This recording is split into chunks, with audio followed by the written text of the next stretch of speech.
கிறிஸ்து அதுதான் சொன்னாரு, நான் உலகத்திற்கு ஒளியா இருக்கிறேன்னு சொன்னாரு. அல்லேலூயா. அதாவது யோவான் 9:5 நீங்க வாசிச்சீங்கன்னா சொல்லுவாரு, நான் உலகத்திற்கு 9:5 சொல்லப்படுது, நான் உலகத்திற்கு இருக்கையிலே உலகத்துக்கு ஒளியாக இருக்கிறேன் என்றார். அல்லேலூயா. அவர் உலகத்துக்கு ஒளியாக இருக்கிற தேவன்.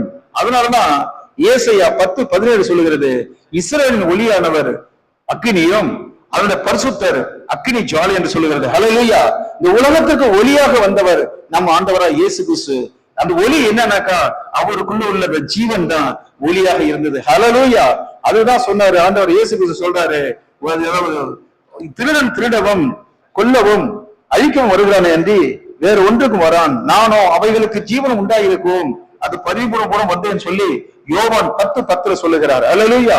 அது மட்டும் அல்ல, யோவான் 10:11 சொல்லுகிறார், நானே நல்ல மேய்ப்பன், நல்ல மேய்ப்பன் ஆடுகளுக்கு ஜீவனை கொடுக்கிறார். அல்லேலூயா. அவர் ஜீவனை கொடுக்கதான் நமக்கு வந்தாரு. அல்லேலூயா. நம்ம ஆண்டவராய் இயேசு கிறிஸ்து தன் ஜீவனையே நமக்கு கொடுத்து, அந்த ஜீவன் தான் அதான் சொன்னாரு, நானே வழியும் சத்தியம் ஜீவனமா இருக்கிறேன்னு சொன்னாரு. அல்லேலூயா. அந்த ஜீவன் தான் அல்லேலூயா நம்மளை பரலோகம் கொண்டு போவோம். அந்த ஜீவன் தான் ஒன்று யோவான் 2:25 சொன்னது போல ஒரு வாக்கு தத்தம், அளவு நித்திய ஜீவன் கொடுப்பதே அவர் நமக்கு கொடுத்து வாக்கு தத்தமா இருக்கிறது சொல்லி அந்த நித்திய ஜீவனுக்கு வழி நடத்துகிறது அந்த ஜீவன் தான். அல்லேலூயா. ஆண்டவராய் இயேசு கிறிஸ்துவை நம்ம எப்படி அண்டிக் கொள்ளுகிறோமோ அதனால அவர் சொல்றாரு, அந்த ஜீவனை கொடுக்க வந்த தேவனை நமக்கு அண்டிக் கொள்ளும் பொழுது அந்த ஜீவனை நாம் பெற்றுக்கொள்ள பாத்திரரா இருக்கிறோம். அல்லேலூயா. அந்த நமக்கு சோதரம் ஆண்டவரே, அந்த ஜீவனை நாங்கள் பெற்றுக்கொள்ளும்படியாக இன்று எங்களோடு பேசுங்கப்பா. ஆண்டவரே தகப்ப நம்முடைய வருகை சமயமா இருக்கிறது ஆண்டவரே. ஆமாண்டவரே, அவருக்குள் ஜீவன் இருந்தது, அந்த ஜீவன் மனுஷனுக்கு ஒளியா இருந்தது. அல்லேலூயா. அந்த ஒளி இருளிலே பிரகாசித்தது, அந்த இருளாக பற்றுக்கொள்ளவில்லை என்று சொல்லி வேதம் சொல்லுகிறது. அததான் ஏசாயா 60 சொல்லுகிறது, எழுப்பி பிரகாசி உன் ஒளி வந்தது, கர்த்தருடைய மகிமை உண்மையில் உதித்தது, இருள் பூமியையும் காவல் ஜனங்களை மூடும், ஆனாலும் கர்த்தர் உண்மையில் உதிப்பார், அவர் மகிமை உண்மையில் காணப்படும் சொல்லி அடுத்த சொல்றாரு, உன் வெளிச்சத்திற்கு ஜாதிகளும் உதிக்கிற ஒரு ஒளியிடத்துக்கு ராஜாக்கள் வருவார்கள் சொல்லி ஏசாயா 60 1, 2, 3 வசனங்கள் சொல்லுகிறது. அல்லேலூயா. அதனால அந்த ஒளியாகி அந்த இயேசு கிறிஸ்து உலகத்துக்கு ஒளியா இருக்கிறேன்னு சொன்னாரு. அல்லேலூயா. அந்த ஒளியை நம்ம பெற்றுக்கொள்ற அது ஒண்ணும் கிடையாது, ஜீவன். அந்த ஜீவன்ல தான் அந்த ஒளி இருக்கிறது. அந்த ஒளியை நம்ம அந்த ஜீவனை நம்ம பெற்றுக்கொள்ளும் பொழுது நம்ம நித்திய ஜீவனுக்கு கர்த்தர் நம்மளை வழி நடத்துகிறார். அல்லேலூயா. கர்த்தர் பெரிய காரியம் செய்யப்படுகிற சோத்திரம் சொல்லும். உம்மால் கூடும் எல்லாம் கூடும், ஒரு வார்த்தை சொன்னால் போதும் ஐயா, ஒரு வார்த்தை சொன்னால் போதும், எங்கள் விண்ணப்பத்தை கேட்பவரே, என் கண்ணீரை காண்பவரே, சுகம் தருபவரே, சோத்திரம் ஏசையா. சுமனதுருகி கரம் நீட்டி அதிசயங்கள் செய்பவரே, மனதுருகி கரம் நீட்டி அதிசயங்கள் செய்பவரே, ஐயா அதிசயங்கள் செய்பவரே, எங்கள் விண்ணப்பத்தை கேட்பவரே, என் கண்ணீரை காண்பவரே, சுகம் தருபவரே, ஸ்தோத்திரம் ஏசையா. அல்லேலூயா. சோத்திரம் சோத்திரம் சோத்திரம் சோத்திரம். சுகம் மட்டும் கிடையாது, அவர் நமக்கு ஜீவனை கொடுத்து நித்திய ஜீவனை கொடுக்க அவர் வந்த தேவன். அல்லேலூயா. அதாவது யோவான் 5:39 சொல்கிறது, வேத வாக்கியங்களை ஆராய்ந்து பாருங்கள், அவைகளால் உங்களுக்கு நித்திய ஜீவன் உண்டென்று எண்ணுகிறீர்களே, என்னை குறித்து சாட்சி கொடுக்கிறவர்களும் அவைகளே. அல்லேலூயா. இந்த நித்திய அதான் சொல்றாரு. அன்னைக்கு நம்ம சொன்னோம்ல, வெளிப்படுத்தும் விசேஷம் 19:10 அந்த தேவதூதன் காலில் போய் யோவான் விழும்போது தேவனை தொழுதுகள், இயேசு கிறிஸ்துவோட சாட்சி தீர்க்கதரிசி ஆவியா இருக்கிறது சொன்னார்ல. இந்த முழு வேத வசனமும் நம் ஆண்டவராக இயேசு கிறிஸ்துவோடைய வருகையை குறித்தும் பிறப்பை குறித்தும் அவருடைய செய்யப்போற அதிசய அற்புதங்களை குறித்தும், பிறகு அவர் மறுபடியும் மரித்து உயிரோடு வருவார் என்றும், அவருக்கு ரகசியங்களை நம்ம எல்லாம் எடுத்துக் கொள்வார் என்றும், பிறகு அவர் பகிரங்க வருகையில இந்த பூமியை 1000 ஆண்டு அரசாட்சி செய்கிறார் என்று சொல்லிதான் இந்த வேத வசனங்கள் எல்லாம் சொல்லுகிறது. அததான் ஆண்டவர் சொல்றாரு யோவான் 5:39, வேத வாக்கியங்களை ஆராய்ந்து பாருங்கள், அவைகளால் உங்களுக்கு நித்திய ஜீவன் உண்டென்று எண்ணுகிறீர்களே, என்னை குறித்து சாட்சி கொடுக்கிறவர்களும் அவைகளே ஹல்லேலூயா. அப்படி இருந்தும் உங்களுக்கு ஜீவன் உண்டாகும்படி என்னிடத்தில் வர உங்களுக்கு மனதில்லை. ஹல்லேலூயா. அதை நானே வழியும் சத்தியமும் ஜீவனமா இருக்கிறேன்னு சொன்ன தேவன் அந்த ஜீவனை கொடுக்கத்தான் நமக்கு வந்தாரு. இந்த ஜீவன் இல்ல வேறும் இல்ல. ஜீவன் என்றால் வேற ஒன்றும் கிடையாது. லேவியராகமம் 11:17 சொல்லுகிறது. அல்லேலூயா. நம்ம எப்படி சரீரத்திற்கு ரத்தம் இல்லைன்னா அந்த சரீரம் செத்து போகும். மாமிசத்தின் உயிர் ரத்தத்தில் இருக்கிறது சொல்லப்பட்டிருக்கிறது. அல்லேலூயா. மாம்சத்தின் ஒரு ரத்தத்தில் இருக்குனாக்கா இந்த மாம்சம் அந்த சரீரம் உயிரே இருக்கணும்னாக்கா அதுல இருக்க இந்த மாம்சம் உயிர் அதனுடைய அந்த ரத்த ஓட்டம் இருந்தாதான் அந்த மாம்சம் உயிரோடு இருக்கும். ஆகிய மாம்சத்தின் உயிர் ரத்தத்தில் இருக்குன்னு சொல்லி லேவியராகமம் 17:11 சொல்லுகிறது. ஹல்லேலூயா. 17:14 சொல்லுகிறது. அந்த லேவியராகமம் 17:14 சொல்லுகிறது. ரத்தம் ஜீவனுக்கு சமானம் என்று சொல்லப்படுகிறது. 17:14 நான் வாசிக்கிறேன். சகல மாம்சத்துக்கும் ரத்தம் உயிரா இருக்கிறது. ரத்தம் ஜீவனுக்கு சமானம். ரத்தம் ஜீவனுக்கு சமானம். எப்படி இந்த ரத்தத்துலதான் மாம்சத்தின் உயிர் ரத்தத்தில் இருக்கிற சொன்னது போல அந்த ரத்தம் இல்லாம எப்படி இந்த சரீரம் இயங்காதோ அந்த அந்த உயிர் அந்த இயங்காதோ அதே போலதான் நம்மளுடைய ஆவி ஒரு ஜீவன் உள்ள ஆவியாக மாற வேண்டும். அல்லேலூயா. நம்ம ஆத்மா ஜீவன் உள்ள ஆத்மாக மாற வேண்டும். அதுக்குதான் சொல்றாரு நீதிமொழிகள். அல்லேலூயா. அதாவது ரத்தத்துக்கு சமானம். அந்த ஜீவன் என்பது ரத்தத்துக்கு சமானம். எப்படி உயிருள்ள ஒரு மனுஷனுக்கு சரீரம் உள்ள அந்த மாம்சத்துள்ள மனுஷனுக்கு எப்படி ரத்தம் உயிர் அந்த ரத்தம் மாம்சத்தின் உயிரா இருக்கிறதோ அதே போலதான் ஆவிக்குரிய உள்ளான மனுஷனுக்கு ஒரு உயிர் இருக்கிறது. அது இறை உயிர் என்று சொல்லக்கூடிய அழியாத ஒரு உயிர். அதுதான் ஜீவன். அல்லேலூயா. அந்த ஜீவனை கொடுக்கறான் ஆண்டவராகிய இயேசு கிறிஸ்து உலகத்துல வந்தார். அல்லேலூயா. நானே வழியும் சத்தியமும் ஜீவனமா இருக்கிறேன்னு சொல்லி சொன்ன தேவன் அந்த ஜீவனை கொடுக்கதான் நம்ம உலகத்துல வந்தார். அல்லேலூயா. அந்த இதுல சொன்னாரு நானே உயிர் தெழுவதும் ஜீவனமா இருக்கிறேன்னு சொல்லி ஆண்டவர் அந்த யோவான் 11:25 சொல்லுகிறார். அல்லேலூயா. நான் அந்த உயிர் தெழுவதும் ஜீவனமா இருக்கிறேன்னு சொல்லிட்டு ஒரு பெரிய ரகசியத்தை நமக்கு சொல்லி கொடுக்கிறாரு. என்ன சொல்றாருன்னா அல்லேலூயா. அந்த யோவான் 11:25 நானே உயிர் தெழுவதும் ஜீவனமா இருக்கிறேன்னு சொல்லி அல்லேலூயா அவர் சொல்லுகிறார். பாருங்க, இயேசு அவரை நோக்கி நானே உயிர் தெழுவதும் யோவான் 11:25 இயேசு அவரை நோக்கி நானே உயிர் தெழுவதும் ஜீவனமா இருக்கிறேன்.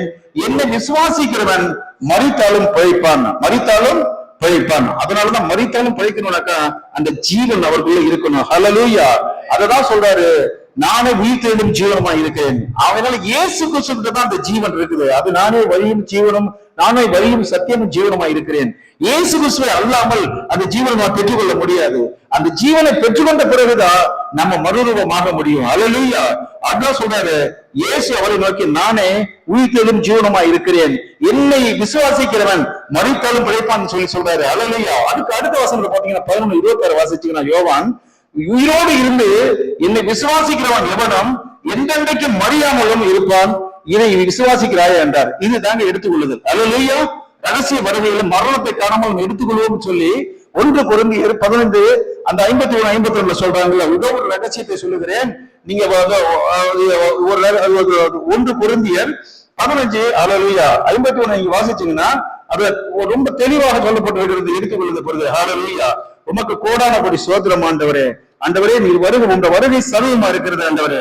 1 கொரிந்தியர் 15:51 இதோ ஒரு ரகசியத்தை உங்களுக்கு அறிவிக்கிறேன்.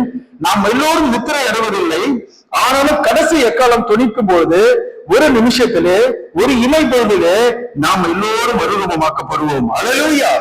நம்ம மறிக்க மாட்டோம், மறுரூபமாக்கப்படுவோம்ங்கிறதுக்கு சொன்னதுக்கு அடிப்படையான ஒரு சத்தியம் எங்க இருக்குனாக்கா நானே உயிர்த்தெழும் ஜீவனமா இருக்கிறேன்னு சொல்லி யோவான் 11:25 சொன்ன தேவன் அவன் மரித்தவர்கள் உயிரோடு இருப்பாங்க அப்படின்னு சொல்லிட்டு அடுத்த வசனம் 11:26 சொல்றாரு உயிரோடு இருந்து என்னை விசுவாசிக்கிறவன் எவனும் எந்தெந்தைக்கு மறியாமலும் இருப்பான். இதை விசுவாசிக்கிறார் என்றார். நீங்க விசுவாசித்தாதான் மரணத்தை காணாமல் மறுரூபமாக்கப்படும் ஒரு வருகையில நம்ம உயிரோடு இருக்கும்போது. அல்லேலூயா. அதனால ஜீவனை கொடுக்க வந்த தேவன் நான் ஜீவனை கொடுக்க வந்தேன்னு சொல்றாரு. அல்லேலூயா. இந்த 11:10 சொல்றாரு. யோவான் 10:10 சொல்றாரு திருடன் திருடவும் கொல்லவும் அழிக்கவும் வருகிறான் என்று வேறு ஒன்றுக்கும் வருவதில்லை. ஆனா நானும் ஜீவன் அதை சொல்றாரு பாருங்க. திருடன் 10:10 யோவான் 10:10 திருடன் திருடவும் கொல்லவும் அழிக்கவும் வருகிறானே என்று வேறொன்றுக்கும் வரான். நானும் அவைகளுக்கு ஜீவன் உண்டாயிருக்கவும் அது பரிபூர்ணமும் படவும் வந்தேன்னு சொல்லி. அல்லேலூயா. ஜீவன் உண்டாகி அது பரிபூர்ணப்படணும்னாக்கா நித்திய ஜீவனை நம்ம பெற்றுக்கொள்ள வேண்டும். நித்திய ஜீவனை பெற்றுக்கொள்ள வேணும்னாக்கா ஒன்று யோவான் 3 சொல்லுகிறது. ஹல்லேலூயா. நித்திய ஜீவன் அன்பு இல்லாம நித்திய ஜீவனை பெற்றுக்கொள்ளவே முடியாது. ஹல்லேலூயா. சொல்றாரு பாருங்க. ஹல்லேலூயா. உமக்கு சோதரம் ஆண்டவரே. என் சகோதரரே, உலகம் உங்களை படைத்தால் ஆச்சரியப்படாதிருங்கள்.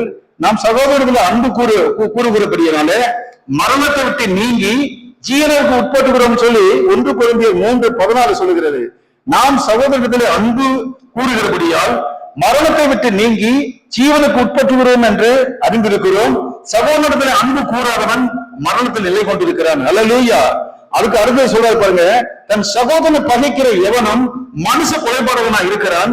மனுஷ கொலைபாடகன் எவனோ அவனுக்குள் நித்திய ஜீவன் நிலைத்திறார் என்று அறிவீர்கள். ஹல்லேலூயா. இந்த நித்திய ஜீவனை நான் பெற்றுக்கொள்ளணும்னாக்கா ஆண்டவர் சொல்றாரு, வெளிப்பட நீதிமொழிகள் 12:28 சொல்கிறது, நீதியின் பாதையிலே ஜீவன் உண்டு, அந்த பாதையிலே மரணம் கிடையாது. ஹல்லேலூயா. நீதியின் பாதைங்கிறது என்னன்னாக்கா வேற ஒண்ணும் கிடையாது, அன்பு செலுத்த வேண்டும். நம்ம ஆண்டவராக இயேசு கிறிஸ்து சொல்ற இந்த உலகத்துல 3 இருக்கிறது. அது விசுவாசம், நம்பிக்கை, அன்பு. அன்பு, விசுவாசம், நம்பிக்கை 3 இருக்குது. இத பிரதானது அன்புதான். ஹல்லேலூயா. அன்பு இல்லைனாக்கா தேவன் அன்பாகவே இருக்கிறார். ஹல்லேலூயா. அந்த தேவாதி தேவன் அன்பாக இருக்கிறாரு. அதனாலதான் அவருக்குள்ள ஜீவன் இருந்தது. அந்த அன்பு நம்ம கிட்ட இல்லைனாக்கா ஜீவன் நம்ம கிட்ட இருக்காதுன்றத சொல்றாரு பாருங்க. 1 யோவான் 3:15 சொல்றாரு பாருங்க, தன் சகோதரனை பகைக்கிற எவனும் மனுஷ கொலைபாதகனா இருக்கிறான். மனுஷ கொலைபாதகன் எவனோ அவனுக்குள் நித்திய ஜீவன் நிலைத்திருக்க மாட்டாது என்று அறிவீர்கள். ஹல்லேலூயா. இந்த நித்திய ஜீவன் அவங்கள்ட்ட இருக்கவே இருக்காது. ஆகையினால்தான் சொல்றாரு, அவர் தம்முடைய ஜீவனை நமக்காக கொடுத்ததுனால அன்பு இன்னதென்று அறிந்திருக்கிறோம். நாமும் சகோதரருக்காக ஜீவனை கொடுக்க கடனாளியா இருக்கிறோம். ஹல்லேலூயா. அதான் சொல்றேன், எவ்வளவு நீங்க அன்பு செலுத்துறீங்களோ அதான் அன்பதான் ஆண்டவர் போதிச்சிருக்காரு. ஹல்லேலூயா. இதைதான் மறைச்சிட்டாங்க. ஹல்லேலூயா. முதல்ல ஐஸ்வர்யம், பணம், காசு, வீடு, பங்களான்னு தான் சொல்றாங்க தவிர இந்த நித்திய ஜீவனை நம்ம பெற்றுக்கொள்ள முடியாம அவன் என்ன செய்யறானாக்கா, ஹல்லேலூயா, இந்த நித்திய ஜீவனை 1 யோவான் 2:25 நமக்கு கத்துக் கொடுத்த வாக்குத்தத்தமே அதுதான். ஹல்லேலூயா. பெரிய வாக்குத்தத்தம். நித்திய ஜீவன் இல்லாம நம்ம வாழ முடியாது. நம்ம வாழ்ற வாக்கினுடைய அடிப்படை சத்தியமே அதுதான். ஹல்லேலூயா. 1 யோவான் 2:25 சொல்லுகிறது, அல்லது நித்திய ஜீவனை அளிப்பேன் என்பது அவர் நமக்கு செய்த வாக்குத்தத்தம். ஹல்லேலூயா. இந்த நித்திய ஜீவனை பெற்றுக்கொள்வதற்கு நமக்கு அன்புதான் அடிப்படையா இருக்கிறது. அடுத்தது பாத்தீங்கன்னாக்கா, உங்களை வஞ்சிக்கிறவர்களை குறித்து இவைகளை உங்களுக்கு எழுதி இருக்கிறேன். நீங்கள் அவரால் பெற்ற, அடுத்தது பாருங்க, அவரால் பெற்ற அபிஷேகம் உங்களில் நிலைத்திருக்கிறது. ஒருவரும் உங்களுக்கு போதிக்க வேண்டுவதில்லை. அந்த அபிஷேகம் சகலத்தையும் குறித்து உங்களுக்கு போதிக்கிறது. அது சத்தியமா இருக்கிறது, அது பொய்யல்ல. அது உங்களுக்கு போதித்தபடி அவர்கள் நிலைத்திருப்பீர்களாக. ஹல்லேலூயா. நீங்க இந்த அன்புல நிலைத்திருக்கும் போது எப்படின்னாக்கா உங்களுக்கு கிடைக்கிற அந்த அபிஷேகம் தூய்மையான பரிசுத்தவருடைய அபிஷேகத்தை பெற்றுக்கொள்ள முடியும். ஹல்லேலூயா. அந்த அபிஷேகம் தான் உங்களை போதிக்கும். ஹல்லேலூயா. அந்த அபிஷேகம் தான் நீ செய்யறது தப்பு ரைட்டுங்கிறத போதிக்கிறது. கடைசி நேரத்துல நமக்கு உரியாப்ப பண்றது அந்த அபிஷேகம் தான். ஆகையினால நம்ம அன்பில நிலைத்திருக்கும் போது நித்திய ஜீவனை பெற்றுக்கொள்ள நம்ம பாத்திர இருக்கிறோம். ஆண்டவரே, நித்திய ஜீவனை பெற்றுக்கொள்வதற்காக தான் நம்ம ஆண்டவரா இயேசு கிறிஸ்து அந்த ஜீவனை கொடுக்கிறார். அந்த ஜீவனை கொடுத்து அவர் வழியில நம்ம நடக்கும் பொழுது, அந்த என்னுடைய வழியில அவன் நடக்கும்போது அவன் நித்திய ஜீவனை பெற்றுக்கொள்ளான்னு சொல்றாரு. அது மட்டும் கிடையாது, இந்த வேத வசனங்களை வாசிக்கும் பொழுது 5:39 சொல்லுகிறது, இந்த அதாவது தேவ வேத வாக்கியங்களை ஆராய்ந்து பாருங்கள், அவைகளால் உங்களுக்கு நித்திய ஜீவன் உண்டு என்று எண்ணுகிறீர்களே, என்னை குறித்து சாட்சி கொடுக்கிறவர்களும் அவைகளே. அப்படி இருந்தும் உங்களுக்கு ஜீவன் உண்டாகும்படி என்னிடத்துல வர உங்களுக்கு மனது இல்லை. ஹல்லேலூயா. அதனாலதான் சொல்றாரு, ஆண்டவருக்கு நம்ம நெருங்க என்ன ஆகும்னாக்கா நம்ம அவருடைய அன்பை நம்ம ருசி பார்த்து அவரோட நம்ம நித்திய ஜீவனை பெற்றுக்கொள்வதற்கு ஒரே ஒரு வழிதான். அந்த அன்புல நம்ம நிலைத்திருக்கும் பொழுது அந்த நித்திய ஜீவன் கிடைக்கிறதுக்கு வழி நிறைய இருக்கிறது. அது மாத்திரம் கிடையாது, அந்த ஜீவனை நம்ம பெற்றுக்கொள்ளும் பொழுது வருகையில் நிச்சயமா காணப்படுவோம் சொல்லி யோவான் 11:26 உயிரோடு இருந்து என்னை விசுவாசிக்கிற எவனும் என்றென்றைக்கும் மறியாமலும் இருப்பான், இதை விசுவாசிக்கிறாயா என்றார். ஹல்லேலூயா. அதற்கு அவள், ஆம் ஆண்டவரே, உலகத்தில் வருகிறார தேவகுமாரனாகிய கிறிஸ்து என்று நான் விசுவாசிக்கிறேன் என்றார். ஹல்லேலூயா. அதனால அந்த அன்பை நம்ம இதயத்துல கர்த்தர் ஊட்டி இருக்கிறார். ஹல்லேலூயா. அந்த அன்பை நம்ம தேவ அன்பு நம்ம இதயத்துல ஊற்றப்பட்டு இருக்கிறது. அந்த இதயத்துல ஊற்றப்பட்ட அந்த அன்பை நம்ம பாதுகாத்து ஒரு அன்பா இருக்கும்போது கர்த்தர் நிச்சயமாக அவர் வருகையில் நம்ம எடுத்துக்கொள்ள போடுவோம் என்று சொல்லி, எடுத்துக்கொள்ள மாத்திரம் இல்ல, நித்திய ஜீவனை பெற்றுக்கொள்வோம் சொல்லி கர்த்தர் பெரிய காரியங்கள் கர்த்தர் சோதா சொல்லுவோம். ஹல்லேலூயா. ஆண்டவரே, நீ பெரிய காரியங்களை எங்க வாழ்க்கையா சொல்லும். வாரும் தூய ஆவியே, உன் பிரசன்னத்தை வாஞ்சிக்கிறோம். வல்லமையால் என்னை நிறைத்து நீர் ஆளுகை செய்யும் வாரும் தூய ஆவியே. பிரசனத்தை வாஞ்சிக்கிறோம். வல்லமையால் என்னை நிறைத்து நீர் ஆளுகை செய்யும் அக்கினிய நீரே, பெருங்காற்றும் நீரே, பெருமை போலவே உம்மாவியை ஊற்றும் அக்கினிய நீரே, பெருங்காற்றும் நீரே, பெருமழை போலவே உம்மாவியை ஊற்றுவாரும் தூய ஆவியே. பிரசனத்தை வாஞ்சிக்கிறோம். வல்லமையால் என்னை நிறைத்து நீராளுகை செய்யும், நீராளுகை செய்யும். அல்லேலூயா. ஆண்டவரே, அவருக்குள்ள ஜீவன் இருந்தது, அந்த ஜீவன் ஒளியா இருந்தது, அந்த ஒளி தம்முடைய மனுஷனுக்கு ஒளியா இருந்தது. அந்த ஒளி இருளானது அதை பெற்றுக் கொள்ளவில்லை. அல்லேலூயா. அந்த ஒளியில நம்ம இருக்கும்போது யோவான் 8:12 சொல்லுகிறது, அவர் ஒளியில இருக்கிறது போல நாம ஒளியில இருக்கணும் சொல்றது. அல்லேலூயா. அந்த ஒளியை பத்தி சொல்லுகிறார் யோவான் 8:12 சொன்னது மட்டும் முடிச்சுட்டு. அல்லேலூயா. தேவன் மகிமையான காரியங்களை நமக்கு, அவர் எவ்வளவு பெரிய அற்புதமான தேவன் என்பதை நம்ம உணர்ந்து கொள்ளலாம். அல்லேலூயா. யோவான் 8:12 சொல்லுகிறது, மறுபடியும் இயேசு ஜனங்களை நோக்கி, நான் உலகத்திற்கு ஒளியாக இருக்கிறேன், என்னை பின்பற்றுகிறவன் இருளிலே நடவாமல் ஜீவ ஒளி அடைந்திருப்பான். அவரை நம்ம பின்பற்றணும். அல்லேலூயா. அவரை பின்பற்றுகிறவன் இருளிலே நடவாமல் ஜீவ ஒளி அடைந்திருப்பான். ஜீவ ஒளி மட்டும் கிடையாது, நம்ம நித்திய ஜீவனை பெற்று நித்திய காலமா ஒரு வரப்போறோம். அது நிச்சயம் ஒரு வருகை சமயம் வருக, அவர் எடுத்துக்கொள்ள போகிறார். அல்லேலூயா. அதுக்கு இந்த ஜீவன் அவசியம். அவருக்குள்ள இருந்த ஜீவன் தான் நமக்குள்ள கொடுக்கதான் அவர் வந்தாரு, அந்த ஜீவனை கொடுக்கதான் வந்தாரு. அந்த ஜீவனை நம்ம பெற்றுக்கொள்ளணும்னாக்கா அது சொல்றாரு யோவான் 8:12, இயேசு ஜனங்களை நோக்கி, நான் உலகத்திற்கு ஒளியாக இருக்கிறேன், என்னை பின்பற்றுகிறவன் இருளிலே நடவாமல் ஜீவ ஒளி அடைந்திருப்பான். அல்லேலூயா. நம்ம இருளில் நடக்காம ஜீவ ஒளியை பெறணும்னாக்கா நம்ம அவரை பின்பற்ற வேண்டும். அல்லேலூயா. கர்த்தர் பெரிய காரியம் நம்ம வாழ்க்கையில செய்ய போறதா சோதரம் சொல்லுவோம். சோதரம் சோதரம் சோதரம் சோதரம் சோதரம் சோதரம். நன்றி செலுத்துகிறோம், நன்றி செலுத்துகிறோம். நன்றி நன்றி நன்றி ஆண்டவரே, உங்களுக்கு கோடானபடி சோதரம் சோதரம். அல்லேலூயா. கர்த்தாவே, நன்றியோடு உம்மை ஸ்தோத்திரிக்கிறோம், துதிக்கிறோம் ஆண்டவரே. இந்த காலை பொழுதுக்காக உமக்கு நன்றி செலுத்துகிறோம் ஆண்டவரே. அடியனை கூட ஜெபிப்பதற்கு தகுதிப்படுத்தினீரே, நன்றியோடு உம்மை ஸ்தோத்திரிக்கிறோம் ஆண்டவரே. இந்த காலை பரிசுத்த ஓய்வு நாளை நீர் எங்களை ஆசீர்வதிக்கிற கிருபைகளுக்காக ஸ்தோத்திரம். அன்பு தாசனை கிருபையாய் கொண்டு வந்தீர், அதற்காக நன்றி செலுத்துகிறோம். அவரை கொண்டு நீர் பேசுகிற வல்லமையுள்ள வார்த்தைகளுக்காக நன்றி செலுத்துகிறோம். நீரே நடத்தும், பலப்படுத்தும் ஆண்டவரே. அப்பா பிதாவே, இந்த சென்னை பட்டணத்துல ஒவ்வொரு இடத்துலயும் நடக்கக்கூடிய ஓய்வு நாளை நீர் கர்த்தர் ஆசீர்வதிக்கும்படியாக ஜெபிக்கிற தேவ கரம் எப்பொழுதும் உடைய அக்கினி கரம் இருப்பதற்காக நன்றி செலுத்துகிறோம். வெளியேறப்பட்ட இயேசுவின் நாமத்தில் வேண்டுகிறேன் ஜீவன் நல்ல பிதாவே. ஆமென் ஆமென். இது பண்ணுங்க.